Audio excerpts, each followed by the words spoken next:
Familia TV presenta su programa Un Café con el Pastor Leiva.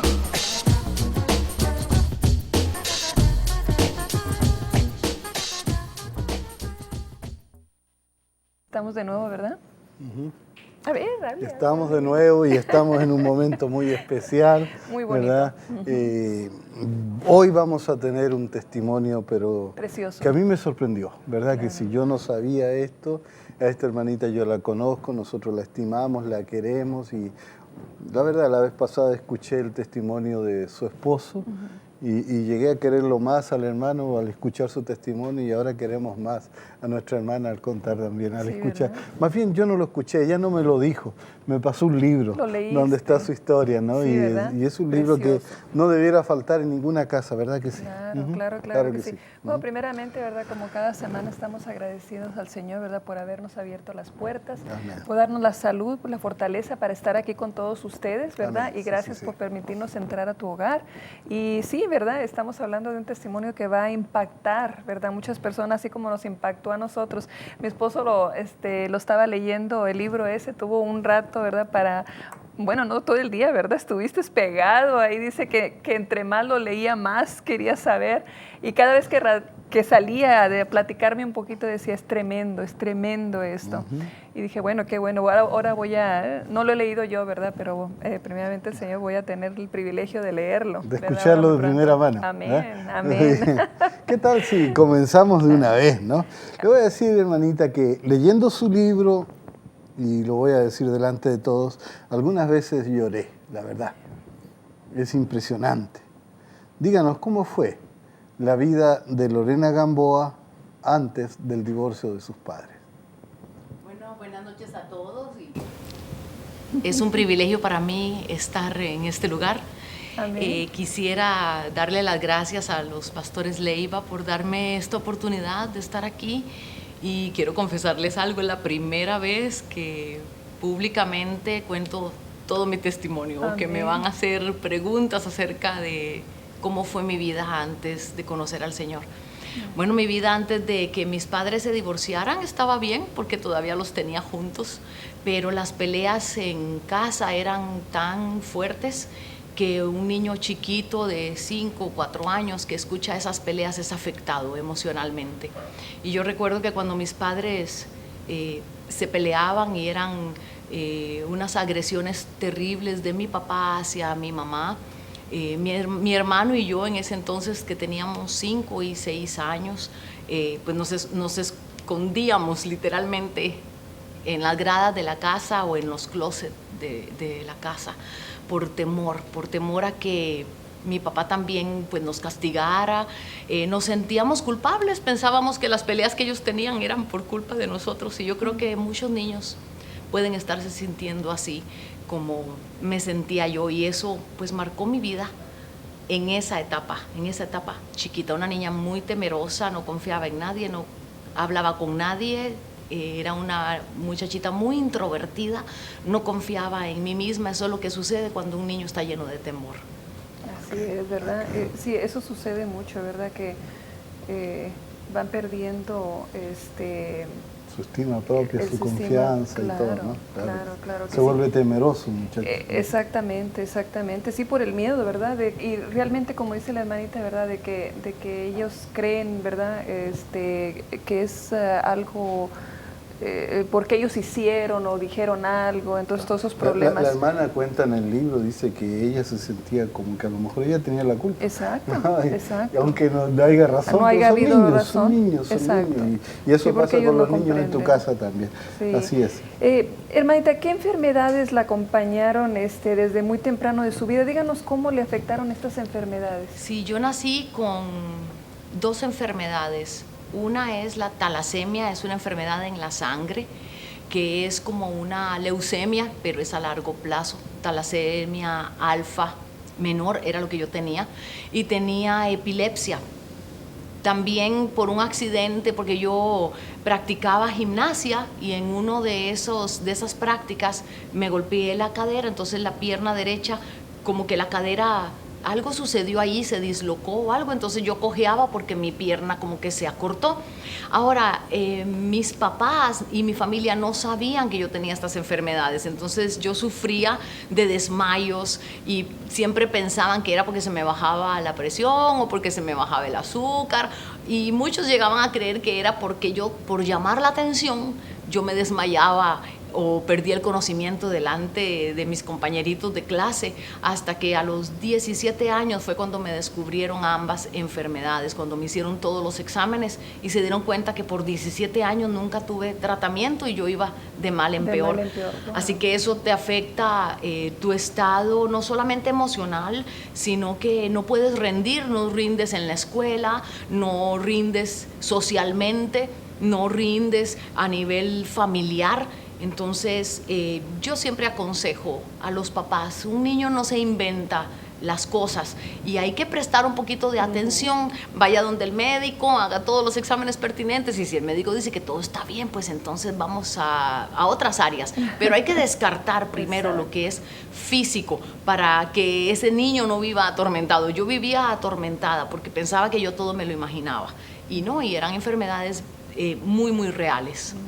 Sí. Wow. Y entiendo que esto le afectaba también su estima propia porque usted era la más pequeña, no la más pequeñita, la segunda más pequeñita. Era la segunda. Recuerdo que tenía una compañera, se llama Gretel, ella está en Costa Rica y ella siempre era la primera de la fila, era la más chiquita, pero luego era yo. Lo que nos separaba eran milímetros de distancia porque a uno lo colocaban por orden de tamaño. Y sí, era la más delgada, la más flaca, por decirlo así. Yo era un palito y eso a mí me causaba tanto dolor. Yo me sentía tan fea y es que era fea. Yo no tengo fotografías de esa edad porque yo las destruí todas. A mí me daba vergüenza que la gente me miraba, que me mirara. Me ponía varias ropa para poder verme un poquito más rellenita. Entonces a veces usaba doble pantalón o doble blusa para poder ocultar toda esa gama de detalles que no quería que la gente supiera de mí, pero que eran producidas por pues la misma enfermedad, porque desarrollé anorexia también a una edad muy temprana. La anorexia es algo psicológico también, unido a un problema físico, pero entonces yo no quería comer. De ser tan flaca, aunque no me crean, llegué a pensar que yo estaba gorda. Me miraba gorda en el espejo y estaba en el huesito. Eso era un problema psicológico, realmente estaba muy mal. Sí. Muy bien. Ahora, usted sufrió mucho y muchas cosas después del divorcio de sus padres. ¿Quiere contarnos algo de esto? Cuando mis papás se divorciaron, voy a ir un poquito más hacia atrás. Mi padre siempre fue un artista muy reconocido allá en Costa Rica y un artista tiene esas ideas, esa creatividad que le viene de pronto y quiere aislarse del mundo, y él se olvidó que tenía esposa, que tenía hijos. Mi mamá entonces no le comprendía porque mi mamá necesitaba un proveedor que trajera dinero a la casa. Todas esas cosas comenzaron a crear mucha tensión en la relación de ellos, y yo entiendo que ahora que soy consejera matrimonial, entiendo lo que causa eso en las parejas. Pero ellos, en lugar de pedir ayuda, mi papá comenzó a frecuentar a una gran amiga, era amiga común de mi papá y de mi mamá, y él después se enamoró de ella. Y yo cuando estaba chiquita, yo pensaba que mi papá nos había abandonado por ella, pero en realidad fue que mi mamá, después de tanta agresión y tanto pleito, tanta pelea, ella decidió una vez tomar todas las cosas, tomarnos a nosotros, salir por una ventana y llegar a la casa de mis abuelitos. Cuando llegamos allí, yo no volví a ver a mi papá. Pasaron años antes de que yo volviera a ver a mi papá porque mi mamá fue muy afectada. Ella, recuerdo verla en un cuarto sin salir, acostada todo el tiempo. Depresión. Mis abuelitos fueron los que se hicieron cargo de nosotros porque ella cayó en una depresión tan fuerte que yo creo que mi mamá casi se muere. Y yo viví siempre pensando, me hablan mal de mi papá, pero tengo la idea de que mi papá es mi ídolo, que algún día yo lo voy a ir a buscar, que yo soy su princesa y él cuando me vea va a dejar todo y va a volver con mi mamá. Esa era la dinámica que yo tenía en mi mente y yo lo planeaba con mis hermanos y nos imaginábamos el día en que mi papá iba a regresar a la casa. Y pues lamentablemente nosotros pasábamos mucha necesidad económica. Mi mamá es mi héroe. Mi mamá tuvo que ser de papá y de mamá. Y recuerdo que ella salía a las 5 de la mañana a trabajar y después de trabajar se iba a la universidad. Y sacó una carrera por nosotros. Amén. Y siempre se lo voy a agradecer para poder darnos de comer. Y entonces cuando al cabo de unos 3, 4 años que volvimos a ver a mi papá, yo iba a la casa de mi papá y lo miraba en esas mansiones. Para nosotros era una mansión. Ver una casa con alfombra en Costa Rica, eso no era común. Una casa con alfombra, solo los ricos tenían una casa así. Yo pensaba, mi papá no nos quiere. Tiene ahora una esposa, tiene otros hijos y quizá no nos ama. Y yo duré mucho tiempo, yo creo que toda mi adolescencia, tratando de ganarme el afecto de mi papá. Y a raíz de eso caí en malas compañías, caí en drogas, estando en casa de mis abuelos, pasé situaciones muy fuertes, fui abusada físicamente por mi abuelo, por varios miembros de mi familia. Y a raíz de eso buscaba personas que eran semejantes en cuanto a comportamiento, porque pensaba que la única manera en que a mí me iban a querer era si yo me entregaba sexualmente a una persona. Y ahí comencé con las drogas. Todos los amigos que yo tenía inhalaban. No había tanto tipo de drogas como lo hay hoy en día, pero sí lo habían. Había ácido, había hongos, había un montón de cosas. No quiero detallarme en eso porque no es importante. Claro. Lo importante es lo delicado de cuando uno está herido, caer en las malas compañías y en los malos lugares. Y por supuesto, ya yo con esas enfermedades que yo tenía, más el uso de drogas, mi abuelo me facilitaba los inhalantes porque él era laqueador, le decimos en Costa Rica. Es como un carpintero que pone los muebles muy bonitos. Y usan el thinner y varios componentes y el olor de eso, yo recuerdo a mí, yo olía eso y me encantaba y entonces él se aprovechaba, me daba ese líquido para que yo lo oliera. Vale. Y me hice... ¿Qué edad tenía aquí, hermanito? Yo ya tenía 7 años, yo comencé a los 7 años. 7 añitos, cuando usted descubrió los químicos estos que podían darle un escape. A los 7 años porque me sentía exactamente como estar en un sueño.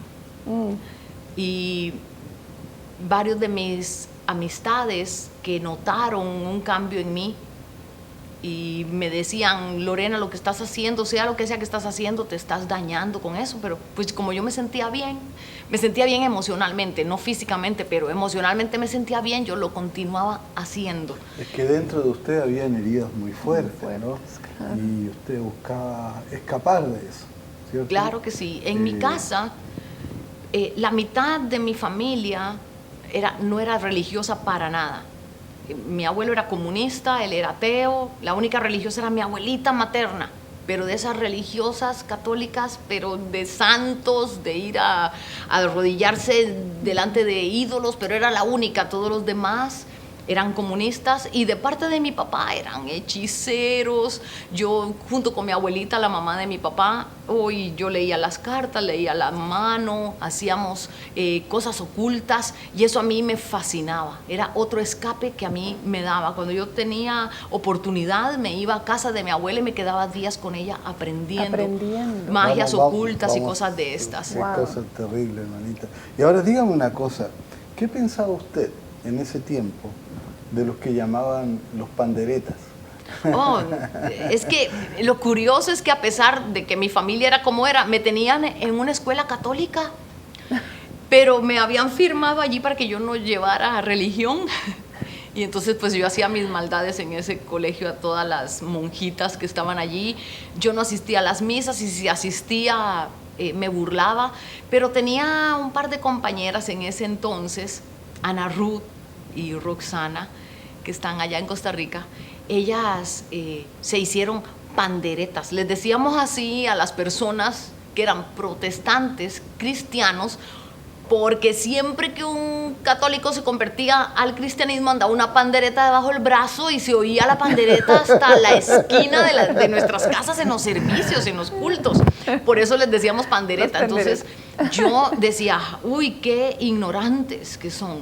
Yo no quiero ser como ellos, yo quiero ser como mi papá. Yo quiero ser inteligente, yo quiero ser una persona culta. Mi papá era una persona demasiado inteligente, él era como que todo lo sabía, él leía muchísimo, por ser artista desarrolló mucho el intelecto. Entonces, pues por allí, por la misma necesidad yo de reencontrarme con mi papá, yo quería seguir ese rumbo. Y por lo tanto, el área espiritual, ver a una persona espiritual, para mí era un signo de debilidad. Ahora, cuéntenos, hermanita, ¿quién era Doña Doña Soco. Ah, Doña Soco. Doña Soco era mi abuelita, con la que aprendí a leer la mano, a leer el limón, a leer el agua. Doña Soco movía cosas de un cuarto hacia otro. Oh, wow. Cuando estaba yo bien chiquita, yo llegaba a la casa de ella y ella tenía una cuchara al lado de su té, se tomaba un tecito caliente ahí de hierbas. Y me decía, nena, a mí me decían nena, mi familia, y me decía, nena, ve y toma la cuchara que está al lado de mi té. Y yo le decía, ay, abuelita, estoy cansada, no quiero ir. Oh, no te preocupes, yo la traigo. Y yo veía esa cuchara dando vueltas, levitando por toda la casa y llegando hasta el lugar. Esas cosas a mí me maravillaban. Yo quería meterme a conocer cada vez más de esas cosas ocultas, y ella me decía que eso era un don que un ser supremo nos daba. Entonces yo pensaba que era algo bueno, no pensaba que era algo malo. Wow. Mucha gente piensa es lo que igual, piensa, ¿verdad? Claro, algunos creen que hasta que es un don de Dios. Exacto, ¿no? sí. Y no puede ser un don de Dios. Bueno, y cuando está chiquita la persona, o sea, cuando es una niñita, pues no conoce realmente de qué se trata, ¿verdad? Es que la persona que no tiene a Dios, en el caso de mi abuelita, ella no le atribuía ese don a Dios, sino a un ser supremo. De su boca siempre escuchaba yo, es un ser supremo, es un don que nos han dado. Yo la palabra Dios la empecé a escuchar de Jesús, de que era el Hijo de Dios en el colegio católico. Pero fuera de eso, yo no entendía exactamente ni quién era Dios, ni qué plan tenía para el ser humano, ni pues nada espiritual. Así que por eso pensábamos que era algo bueno. Okay. En ese tiempo usted vivía con su mamá, doña Soco, creo que era la mamá de su papá, ¿verdad? Sí. Usted la visitaba a ella, pero llegó el tiempo que debido a los problemas y abusos que estaba sufriendo allí con su mamá, usted decidió irse, decidió escapar de allí y se fue a vivir con su papá. Sí. ¿No? Cuéntenos un poquito el tiempo que vivió con su papá. Recuerdo que un día no aguanté porque mi abuelito me decía que nadie me iba a creer. Si yo decía que algo estaba pasando en la casa, nadie me iba a creer. ¿Que a quién le iban a creer? ¿A una niñita, a una chiquilla, me decía, como tú, o a una persona como yo, respetable? Y entonces yo vivía con ese temor siempre. Mis papás, mi mamá, mis tíos, todos los que vivían en la casa salían y me dejaban a mí con mi abuelo y yo cerraba con llave el cuarto hasta desde que salían hasta que ellos regresaban, entonces no dormía, porque a veces regresaban a las 4 de la mañana, 3, 4 de la mañana, y entonces yo, para que no se dieran cuenta que yo cerraba con llave, me quedaba ahí desvelada junto con mis hermanos, y yo no podía contarle a nadie, absolutamente a nadie. Una vez intenté decirle a mi abuelita materna, pero ella lo que me decía es que yo me imaginaba esas cosas y que era un mal sueño que yo tenía. Entonces un día ya no aguanté, tenía 14 años, cuando recuerdo que vine del colegio, estaba a punto de graduarme del high school, iba a cumplir 15 años, cuando dije algo tengo que inventarme, una pelea, algo, pero yo tengo que salir de esta casa, porque siento que ya me estoy volviendo loca. E inventé una pelea con mi tía Ileana, y yo recuerdo que comencé a gritarla, a hacer un montón de cosas, una rabieta terrible, quebré un ventanal de mi cuarto y agarré mis cosas y le dije, mami, perdóname, pero yo me marcho. No le dije para dónde me iba ni nada. Mi mamá sufrió mucho cuando ella supo que yo me iba para donde mi papá. Y yo pienso que ella jamás imaginó que yo iba a tomar esa decisión, y me fui para donde mi papá. Y cuando llegué a la casa de mi papá, yo me imaginé, wow, estoy en los brazos de mi héroe, estoy en la salida, en la cúspide de mi vida, ahora sí voy a poder vivir, voy a poder respirar. Y pues me encontré con todo lo contrario, porque habían muchos pintores, muchos artistas que llegaban a ese lugar, había mucho abuso de drogas, se intercambiaban parejas, a veces hasta adelante no se daban cuenta ellos que estaba yo o los mayores, mis hermanos menores pero mayores de ese matrimonio, y se veían orgías en esa casa y sucedían muchas cosas que pues yo no estaba acostumbrada. Y pues también vino abuso físico a mi vida. Entonces yo, saliendo de un lugar, llegué a otro donde me sentí atrapada, donde me sentí desvalorizada, y era como una confirmación de que, ok, Lorena, tú para lo único que vas a poder servir es para vender tu cuerpo. Ningún hombre te va a querer a menos que tú te entregues a él. Y con esa mentalidad, lamentablemente, crecí en esos años de adolescencia, porque cuando eres abusado físicamente, no de cualquier hombre, sino de los hombres más cercanos a tu vida, eso crea una herida tan grande que solamente Dios puede poner su mano allí. Amén. Ningún psicólogo, ningún psiquiatra, ninguna droga, ningún ser humano puede ayudarte, solamente Dios. Amén. Y hermana, le voy a decir la verdad, usted es muy valiente al contar todo esto, y le quiero decir también de que allá afuera hay gente que está escuchando y que tal vez haya pasado por algo parecido a lo suyo, y es sumamente doloroso. Yo le dije cuando leí el libro, a veces hasta lloré un poco, ¿no? Porque a usted la respetamos, la queremos mucho, y es doloroso, es doloroso. Ahora, a mi esposa y a mí nos gusta su voz. Voy a cambiar un poco el tema. Nos gustan sus canciones. ¿Pero fue siempre usted una cantante? No. No, ¿qué decían sus profesores de canto? No. Yo era muy buena para gimnasia, porque era bien flaquita, entonces era bien flexible. No, pero para el canto yo no cantaba, yo no tenía ni oídos ni para echarme gotas, sinceramente, se lo digo. Pero estaba obsesionada con la música. Me encantaba, como mi papá es pintor y yo no saqué, en ese entonces no tenía esa habilidad. Más adelante saqué habilidad para pintar, dibujar, crear gráficamente, pero en ese entonces yo no tenía un talento gráfico, y entonces yo me fui por lo musical y tocaba flauta, aprendí a tocar guitarra, pero yo quería cantar. Y recuerdo que me metí en clases de canto en la Universidad de Costa Rica, cuando una vez que ya entré a mi carrera, entré al conservatorio, y el profesor mío se llamaba don Oscar Scaglioni, uno de los profesores de canto más reconocidos allá en Costa Rica, y resulta que también fue profesor de canto de Jorge. Hasta después que yo conocí a Jorge, nos dimos cuenta, tuvimos el mismo profesor de canto en el mismo instituto de la universidad. Pero este profesor me decía, oiga Lorena, pero cambie de instrumento, usted no sirve para cantar. Y le digo yo, es que yo quiero aprender, yo tenía solo 16 años. 16, 17 años y yo decía, yo puedo aprender por lo menos a respirar, a modular la voz, y me decía, no, tú nunca vas a poder cantar. Wow. Nunca vas a cantar. Y entonces yo era la única de todas las alumnas que él tenía que nunca cantó en un área de ópera, ni en ninguna presentación de las que hacía el instituto, sí. Y era triste para mí. La hermana me da esperanza.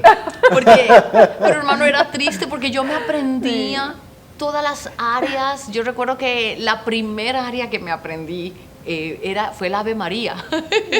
Y recuerdo que nunca llegué a cantarlo porque nunca me dieron la oportunidad, nunca me dieron la oportunidad de cantar ni el Padre Nuestro, ni todas estas, pero Dios tenía un propósito. Él no quería que yo le cantara a nadie más que a Él. Amén. Y no tenía oídos para nada, pero luego pasó algo inesperado, ¿verdad? Más adelante. Sí. Ahora hay una cosa, hermanita.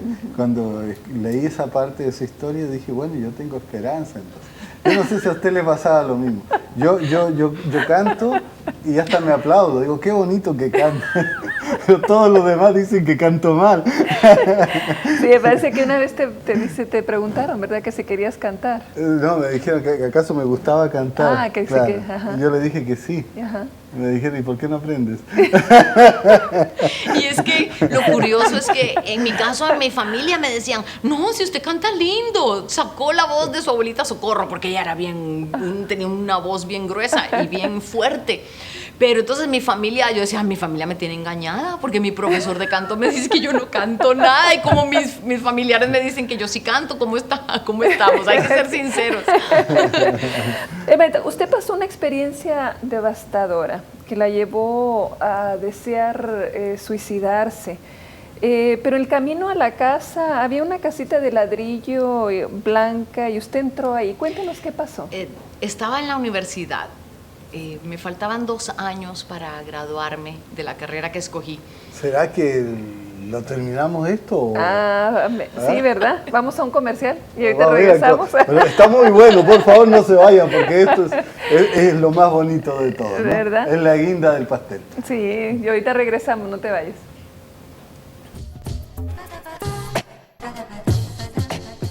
Sufres de caída de cabello por medicamentos, enfermedades como el cáncer, diabetes, estrés, o simplemente has llegado a una edad en donde tu cabello no da para más. Tenemos la solución para tu problema. Llama ahora mismo a Pelucas Adri para una demostración sin compromiso. Y podrás decir como muchas mujeres, ¿será posible que sea peluca? Llama ya al 713-875-9023. 713-875-9023.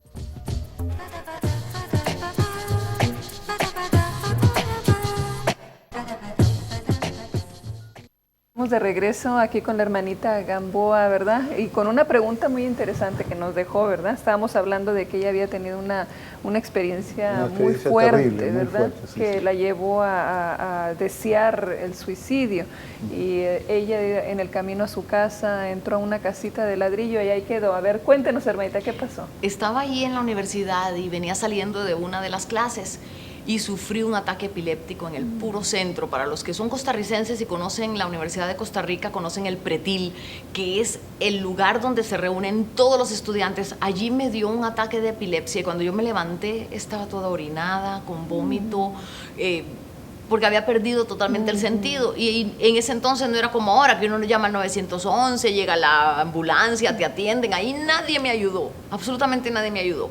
Y ya eso fue como ya el borde, la última gota que estaba regando mi copa, porque a nivel emocional, sentimental, había pasado por muchos fraudes, por muchas frustraciones, muchos engaños, había tenido un montón de novios, todos me dejaban por una muchacha mejor, o por alguien que era más bonito, o por alguien que sabía más. Siempre yo era la del segundo plato.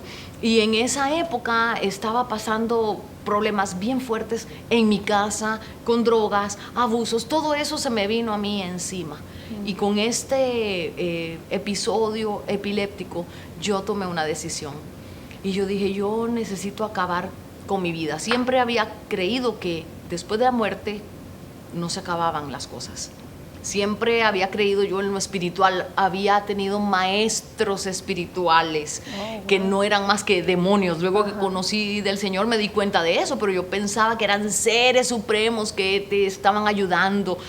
Yo servía de medium también para que espíritus hablaran a través de mí. Yo hablaba con muertos, hablaba con... todo eso yo lo practicaba, la necromancia, la cartomancia, todas esas cosas. Y entonces yo pensaba, hay una vida después de la muerte, pero no sabía qué tipo de vida, pero yo quería acabar con esta vida de sufrimiento con mis propias manos. Y cuando yo iba camino a mi casa, cerca de la universidad había un grupo de estudiantes universitarios cristianos y todos los lunes se reunían para alabar al Señor.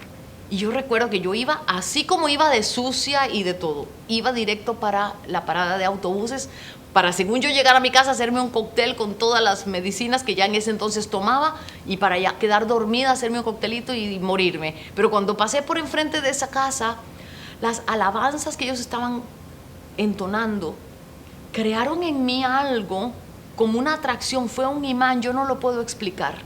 Fue un imán y me llevaron directo a esa casa. Cuando yo entré, yo veía gente levantando las manos, cantando algo así como: Dios, yo te amo, Jesús, yo te amo, eres todo para mí. Y yo veía gente que estaba llorando. Y yo digo, ¿cómo alguien puede llorar y reírse a la vez y cantar? Estos deben de estar locos. Pero yo comencé a sentir una paz que cayó sobre mí. Cuando yo llegué a la casa, bueno, les dije a ellos muchas gracias por tenerme aquí en la reunión y dejarme entrar por la facha en la que yo andaba. Nadie me preguntó nada. Siento que Dios tenía un propósito con eso. Ninguno de los muchachos que estaba ahí me preguntó qué le pasó, podemos orar por usted, nada. No me dijeron nada. Cuando salí yo de allí, llegué a la casa y me cambié. Cuando ya iba supuestamente a hacerme el cóctel, porque ya estaba más tranquila, más llena de paz, cayó sobre mí en ese momento en el cuarto una presencia, pero fue física, porque cuando enfrente de mí se me presentó la figura de un varón, unos pies gigantes como color bronce. Cuando yo lo miré, yo caí de rodillas y de la boca de este ser supremo salieron estas palabras: conocerás la verdad te hará libre. Amén. Yo soy el camino, yo soy la verdad. Amén. Yo soy la vida. Amén. Todo el cuarto comenzó a dar vuelta, las cosas se caían, la cama se levantaba, pero esa presencia, en lugar de darme temor, me daba una reverencia. Yo caía ahí a los pies, comencé a llorar. Cuando yo abrí los ojos ya habían pasado 7 horas. Wow. Y me acordé que la esposa de mi papá tenía un libro negro en un lugar de la casa y que yo había escuchado esas palabras. Yo había escuchado a mi madrastra una vez decirlas. Fui a buscar el libro, lo traje, comencé a buscar. Yo siempre digo, desde los mapas desde el índice hasta los mapas, buscando, y fue como que si me abrieron esa Biblia. Era una Biblia, ese libro negro. Y cuando yo lo abrí, eran las palabras de Jesús, que decía: yo soy el camino, yo soy la verdad y yo soy la vida. Y me di cuenta, Jesús fue el que llegó a mi cuarto. Jesús se apareció a mí. ¿Cómo busco yo ahora a Jesús? ¿Qué hago? Tengo que buscar a Jesús. Y de ahí comenzó en mí una búsqueda. El primero que yo fui a darle la noticia fue a mi papá. Yo vivía en la casa de enfrente porque mi papá tenía 2 casas. Vamos a ver si lo puedo explicar. Toda la familia, mis hermanitos, 6 hermanos, mi madrastra y yo vivíamos en una casa donde él tenía sus pinturas, tenía todo, pero el lugar artístico, el taller, el atelier, que era lo que él tenía, lo tenía al otro lado. Entonces, él dormía del otro lado. Cuando llegaban sus amantes y sus amigos y sus amigas, se quedaban allí, todos nos veníamos a la otra casa. Entonces yo bajé, eran las 7 de la mañana, bajé corriendo y llegué donde él y le dije: papi, Jesús llegó a mi vida. Y se me quedó mirando y me dice: nena, solo eso me faltaba, que ya usted me viniera a hablar a mí de religión. Y le digo yo, y le digo, Fue real. Amén. Se apareció a mi cuarto ayer en la noche. No, eso es que estás mal. Tú estás mal, necesitas un psiquiatra, necesitas tomarte algo. Tranquila, tómate un cigarrillo, sírvete un licor, tómate algo porque tú estás mal. Y yo le decía, papá, no estoy mal. No soy la misma, algo sucedió ayer. Jesús bajó a mi cuarto y no me creía. Y entonces, bueno, me devolví yo a mi cuarto y frente a mi casa, miren qué curioso, pastor, frente a mi casa había una iglesia católica. Pues yo la única iglesia que conocía como lugar, como santuario, es la iglesia católica. Y entonces yo corrí a la iglesia católica y estaban en la misa.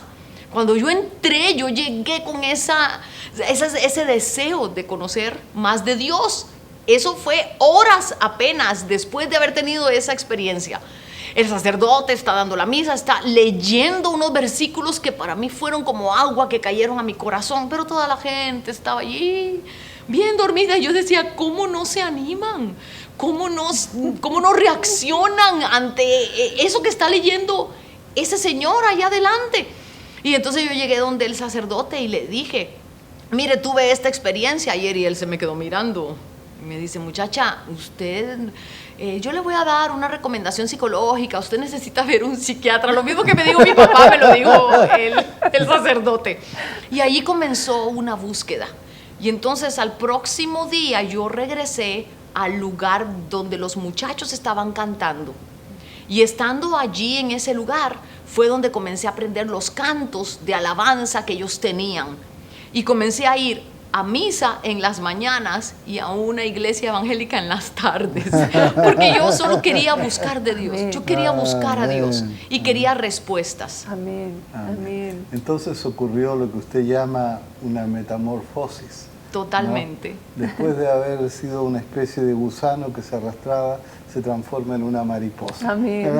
Definitivamente. Y cuando leí su artículo que publicó en la revista, volví a revivir ese episodio en mi vida, porque realmente yo me sentía como un gusano y realmente ese día me sentí mariposa. Yo sentí que salí volando. Fue como que mi alma, que estaba presa dentro de mí, fue despojada. Ahora, yo seguí haciendo lo que hacía. Yo seguí leyendo la Biblia. Perdón, no la Biblia, yo seguí leyendo las cartas, seguí leyendo la mano a la gente, todo, porque yo no sabía que eso era malo. Ahí yo pensaba, esto es un don que Dios me dio. Y en la misma semana yo seguía practicando las mismas cosas. Creo que habían religiosas, sí, que iban donde usted para que usted le leyera así la mano. es. Las monjitas en el lugar donde yo estudié hacían fila para que yo les leyera la mano. Y entonces era bien confuso para mí, hasta que conocí a un sacerdote que no volví a saber de él. Yo no sé si él vive todavía. Estoy bien agradecida con él, el padre Campos. El sacerdote Campos. Llegué un día yo a hacerme uno de los análisis de la talasemia y todo al hospital San Juan de Dios allá en Costa Rica, y cuando llegué escuché cánticos y de todo, y pregunté qué era eso, y me dijeron que era que este sacerdote estaba oficiando una misa carismática allí para los enfermos terminales. Entonces yo llegué a esa misa, a esa reunión, y en esa misa este señor estaba hablando en lenguas extrañas, él estaba alabando a Dios, estaba cantando, un sacerdote.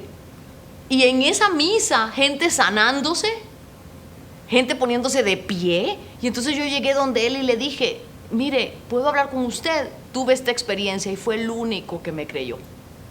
Y fue el único que me regaló una Biblia.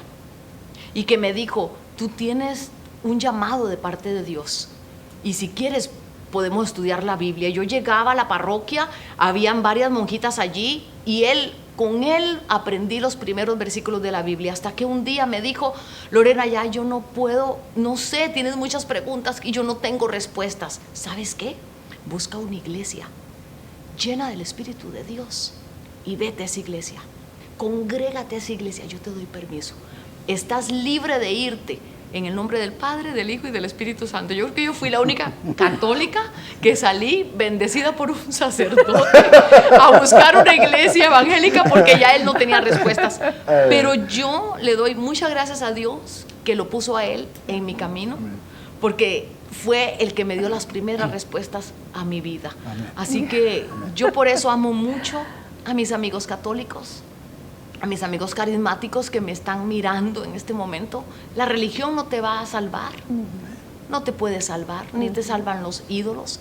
Te salva tu relación íntima con el Señor. Amén. Así que ahí donde tú estás, en la iglesia donde tú vayas, sea la que sea y la denominación que tengas, pídele a Dios tener un encuentro contigo. Amén. Y Él se va a revelar a ti. Amén. Y Él te va a guiar. De ahí en adelante Él te va a indicar qué es lo que tú vas a hacer. Ningún hombre te puede decir qué hacer. Él te lo va a indicar. Amén. Amén. Gloria al Señor. Amén. Cuéntenos, hermanita, ¿quién fue Chus? Ay, Chus fue mi mejor amigo. Cuando conocí al Señor, yo recuerdo que ya habían pasado 2 años y entré a una comunidad, se llamaba Ágape, allí en la universidad, y otra comunidad llamada SEM, Cristianos en Marcha.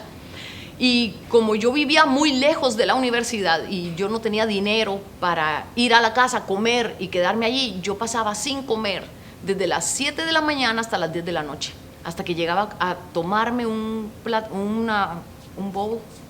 taza de caldo de frijol con arroz, con pan. Eso fue mi comida. Pero entonces yo me iba a refugiar en oración a un lugar ahí en SEM, en Cristianos en Marcha, y él era el coordinador de oración del grupo de jóvenes. Y entonces cuando yo llegaba con mi flauta. Yo tocaba flauta contralto de estas largas, flauta dulce, y yo llegaba a tocar y a cantarle al Señor con mi voz como la tenía, y llegaba yo ahí, y entonces un día él entró y me dijo: hermana, es que qué lindo como usted alaba a Dios, mire, ahí le tengo un platito de comida. Yo le decía: ¿de verdad? Sí, venga, coma con nosotros. O sea, habían varios muchachos de la universidad que estaban ahí, pero yo no tengo dinero para pagarle. No, aquí traemos y compartimos, y ellos me daban de comer. Y así me sustentó para yo poder terminar la universidad. Él me hablaba del Señor, él pintaba, hizo un cuadro precioso de una tormenta inmensa, pero en medio de la tormenta, encima de una roca, había un pajarito. Y el pajarito estaba inconmovible encima de la roca. Y abajo, a pie de la pintura, él puso este versículo: el que cree en mí, aunque esté muerto, vivirá. Amén. Y amén. Lamentablemente, un 26 de diciembre, cuando yo llegué a darle a Chus un regalito de Navidad que yo le había comprado, y él siempre me decía: Lorena, tu mami ya viene a los pies del Señor, yo estoy orando por tu mami. ¿Y cómo está tu mami? ¿Y tu mami? Y recuerdo que cuando yo llegué me dieron la noticia: Lorena, ¿no has recibido la noticia? Pues no. ¿Qué pasó? Chus murió ahogado. Y lo irónico es que él era pescador, él sabía nadar perfectamente, pero estando enfrente de sus hijos, vino una tempestad, quedó atrapado entre unas rocas, no pudo soltarse, y él se ahogó. No encontraron su cuerpo como 3 días después. Y cuando yo me di cuenta de que él había muerto, ya hasta lo habían enterrado, y para mí fue muy doloroso no haber podido estar allí con sus hijos, con sus familiares. Y recuerdo que yo llegué ese día, llegué al lugar donde yo adoraba, me encerré en ese cuarto y comencé a cantarle a Dios. Tenía muchas preguntas que hacerle.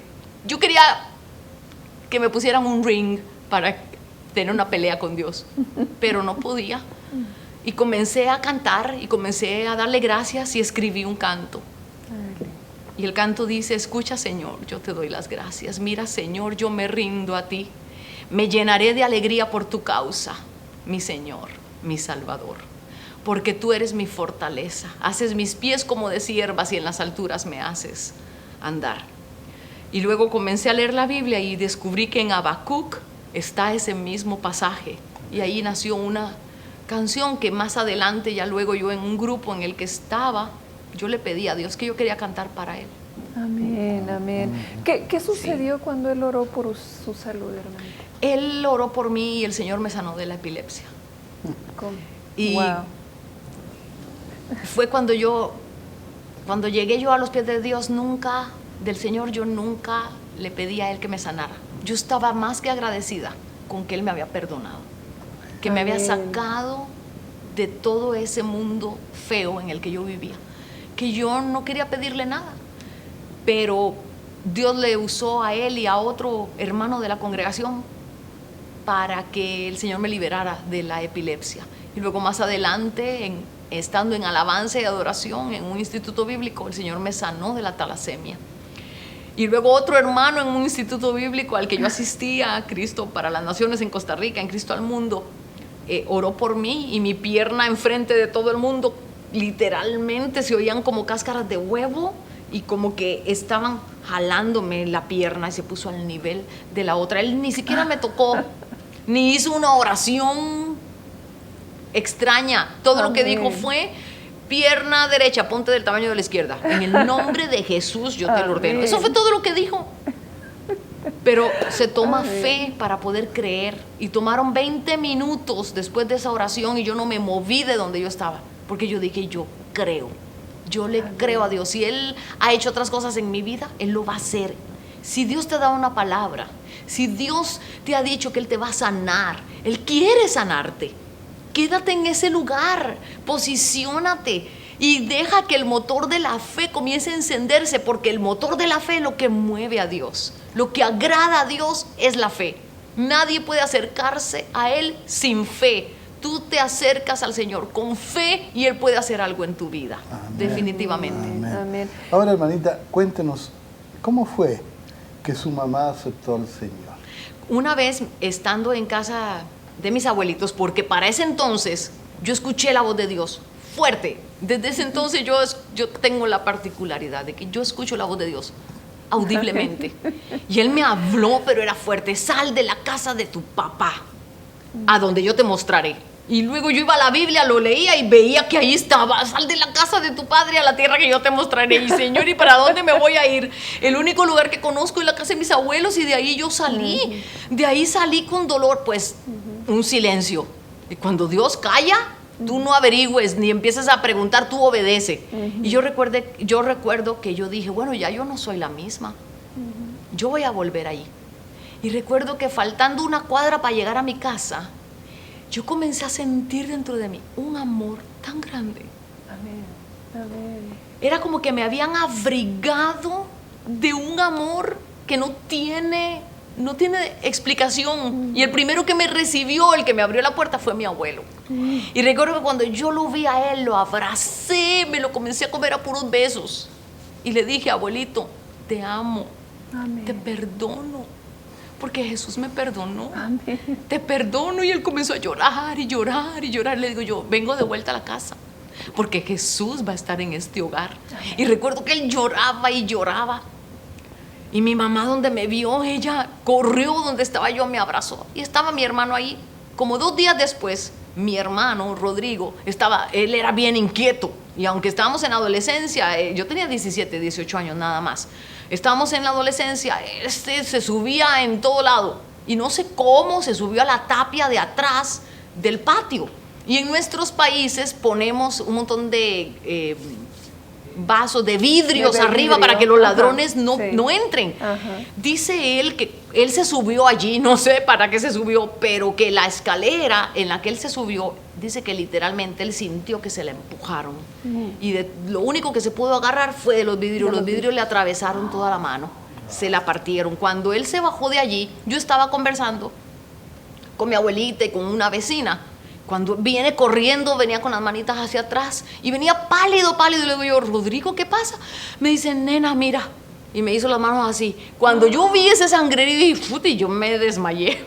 Cuando me desperté, estaba ya en el sillón. Ya había llegado gente para llevarse a mi hermano de emergencias al hospital. Me voy yo con una tía, con mi mamá, y llegamos varios al hospital para ver qué había pasado, cuando una amiga de mi mamá, que era cristiana, llegó a ese lugar. Y cuando ella me vio, yo estaba arrodillada en el lugar de emergencias. Y yo nada más, yo estaba, Señor, ¿qué hago? ¿Qué hago? Yo no sabía, no sé orar, yo no sé qué hacer. Y Ligia, se llama Ligia, ella llegó donde mí y me dijo, ¿tú eres cristiana? Le digo yo, sí. Me dice, yo también. ¿Y sabes que Dios va a sanar a tu hermano? Le digo yo, sí, yo lo creo. Pues vamos a orar. Y comenzamos a orar y yo no me acuerdo cómo oramos. Yo dije lo que ella estaba diciendo. Cuando vino el doctor y dijo, ¿quiénes son los familiares de este muchacho? Porque hay un milagro aquí. Él perdió todos los nervios, perdió todo lo de su mano y aún así tenía movilidad. Wow. Ese día mi mamá enfrente de todo el mundo allí se arrodilló e hizo la confesión de fe con Ligia y conmigo, a solo un mes de haber aceptado yo al Señor. Y ahí comenzó toda mi familia, el efecto dominó. Después de nosotras dos comenzaron mi tía, mi tío, todo el mundo, todo. Y hasta el día de hoy que todos conocen al Señor. ¿Y qué hizo su mamá con su papá y con la nueva esposa? Eso fue algo maravilloso. Tú sabes que realmente Dios mora en ti, que realmente tú has nacido de nuevo, porque haces cosas que generalmente tú, en tu vieja persona, no harías. Mi mamá me pidió una vez, y le pidió, ya yo estaba casada con Jorge. Esa fue la segunda vez. La primera vez me dijo, nena, yo necesito ir a ver a tu papá. Esa fue la primera vez. No conocía yo a Jorge, me adelanté un poquito. Me dice, tengo que ir a ver a tu papá. Y nos fuimos a tomar un café a casa de mi papá. Y fue la primera vez que yo vi a mi mamá, a mi madrastra, a mi papá, a todos mis hermanos, de parte de mi papá y mi madrastra, y a mis hermanos. Estábamos todos allí. Y mi mamá delante de todos los muchachitos le pidió perdón ella. Ella le pidió perdón a mi madrastra y le pidió perdón a mi papá. Y los liberó y les dijo, ya son libres, yo ya los perdoné, sean felices, yo los amo en el amor del Señor. Y mi papá eso lo ponía todavía cada vez más confundido. Pero a raíz de ahí comenzó una sanidad fuerte, muy fuerte, interna, tanto en mi vida como en la vida de mi mamá y pues por supuesto en la vida de todos mis hermanos. Así que cuando tú naces de nuevo, haces cosas que definitivamente eres guiado por Dios a hacerlas y hay que hacerlas. Amén, amén, qué lindo, qué lindo. Ahora, hermanito, háblenos acerca del grupo musical Encuentro. Cuando estaba en uno de los grupos, yo en cuanto grupo había, yo les soy sincero, me metía. En cuanto grupo yo veía que leían la Biblia, que alababan al Señor, me metía. Este otro grupo se llamaba Movimiento Cristiano Juventud Nueva, allá en Costa Rica. Y yo llegué allí y un día estábamos en una adoración. Y yo recuerdo que yo me perdí. En el sentido de que se me olvidó que había gente alrededor y comencé a cantar y alabar al Señor y levanté mis manos y en eso se me acerca un muchacho y me dice, oiga, qué linda voz tiene usted. Y yo por dentro, ay, quién sabe qué anda buscando, que me diga que yo tengo bonita voz. No, qué va, anda buscando algo. Y me dice, no, mire, pocas voces he escuchado como la suya, qué lindo, quisiera hacer un grupo musical, porque tengo otra muchacha que canta como usted y ella se llama Gina, este muchacho se llama Manuel. Y resulta que comenzamos un grupo, los tres, Gina, Manuel y yo. Manuel fue a un campamento y en ese campamento él reafirmó su vida al Señor conmigo. Y después en esa reunión me dijo, hagamos este grupo musical y comenzamos a formar un grupo musical llamado Encuentro. Y éramos jóvenes, teníamos 17, 18 años, Gina tenía 15 o 14 años cuando ella comenzó con nosotros. Comenzamos a ir a todos los lugares donde habían jóvenes, a ministrar a los jóvenes, a darles palabra y todas las canciones eran hechas por nosotros, escritas por nosotros, con música nuestra, y eso impactaba mucho a esa comunidad juvenil. Así que el grupo Encuentro significó y formó parte de mi vida, una parte muy importante, y hasta el día de hoy siempre los tengo ahí en mi corazón. Hay una cosa, hermanita, que miro ese reloj y me tiene nervioso. Y todavía tenemos tanto que hablar. Tenemos que hacerlo en dos partes, bonitas, ¿verdad? tan importantes que, no sé, va a tener que haber la segunda parte. Le voy a hacer una pregunta, capaz que va a ser la última que alcancemos a hacer, no sé, ojalá podamos más, pero me gustaría que nos cuente acerca del Bebo. su hermanito Leonel. Mi hermano Leonel es el menor de 9 hermanos. Yo soy la mayor de 9, imagínese. Pero no se olvide, cuando me hable de él, no se olvide del osito de peluche ungido con aceite. Mire, el bebo, mis hermanitos aceptaron al Señor conmigo con el libro Sin Palabras. Así les presenté yo el Evangelio, con un libro de colores, les enseñé que cada color significaba algo y ellos aceptaron al Señor. Pero bueno, en una de esas épocas en que mi madrastra se iba de la casa, regresaba y todo, mi hermano cayó muy enfermo y fue cuando yo me salí de la casa de mi papá. Cuando el Señor me dijo, sal de la casa de tu papá, yo salí, dejé todo eso ahí, se lo entregué al Señor, lo dejé en las manos del Señor y me fui a la casa de mis abuelos. Yo creo que pasaron, no fueron meses, fue muy poco tiempo cuando mi papá me llamó. Y me dijo, nena, esta es tu oportunidad de demostrarme que Dios existe. Y le digo, ¿qué está hablando? Me dice, tu hermano está gravemente en el hospital, le han diagnosticado un cáncer en ambos riñones y está terminal. Yo corrí, recuerdo que no me fui al hospital ni nada, me fui a mi cuarto, me arrodillé y dije, Señor, ¿qué hago? Haz algo, es tu nombre, eres tú el que está, yo no soy la que toca hacer nada, Señor, tú, vea, yo tratando de convencer a Dios, Señor, haz tú algo porque vas a quedar mal, ¿qué hago? ¿Qué hago? Y yo recuerdo que pasé horas ahí tratando de ver cómo oro. Yo leía en la Biblia y bueno, yo había leído que a los ancianos iban a ungir con aceite y yo como era una joven, yo decía, yo no puedo. Fui a los ancianos de la Iglesia Católica y me dijeron que tenía que mi hermano estar casi muerto para irlo a ungir. Y fui a los ancianos de la Iglesia Evangélica y me dijeron, no podemos porque no hay nadie disponible en este momento. Y entonces yo llevé un osito de peluche porque tuve un sueño donde yo le echaba aceite al osito de peluche. Cuando yo se lo entregué a mi hermano, él lo agarró y comenzó a abrazarlo.